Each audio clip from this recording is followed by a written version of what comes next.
The body, spirit, and soul. To properly understand the afterlife and how we are made, we need to look into all three parts of a human being and biblically understand what we are. Let's read Genesis 2:7. And Yahweh or Elohim formed man of the dust of the ground, and breathed into his nostrils the breath of life, and man became a living soul. In this verse alone, we see all three parts of what makes us living beings. First, Yahweh took dust of the ground. This is our bodies.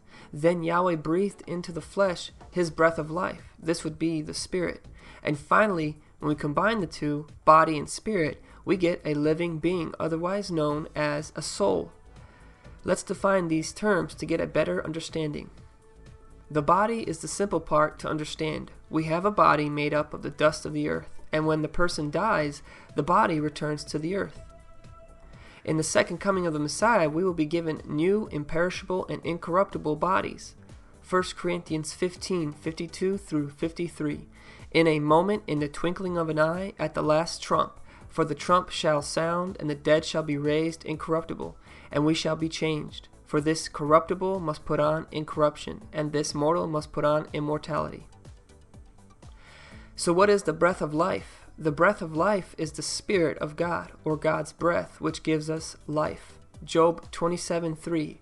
All the while my breath is in me, and the Spirit of God is in my nostrils.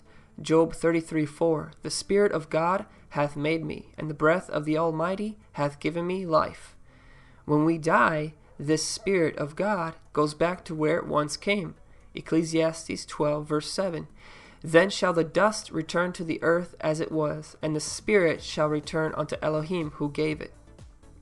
Think of this spirit like a car battery.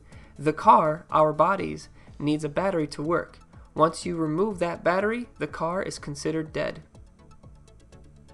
Lastly, let's look into the word for living being, otherwise known as the soul. In Hebrew, the word for soul is naphesh, Genesis 1:24.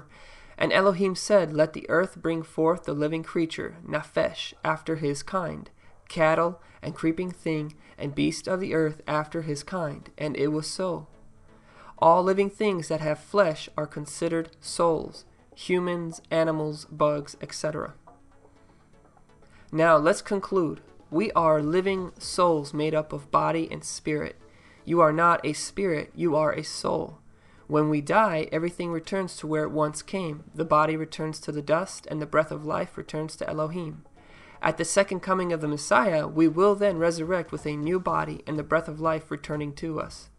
The Bible makes it very clear that we sleep in the grave until the second coming of the Messiah. This is the resurrection of the dead. I hope this video helps with the understanding of what we are and what to look at in the afterlife. Please subscribe and share. Thank you and shalom.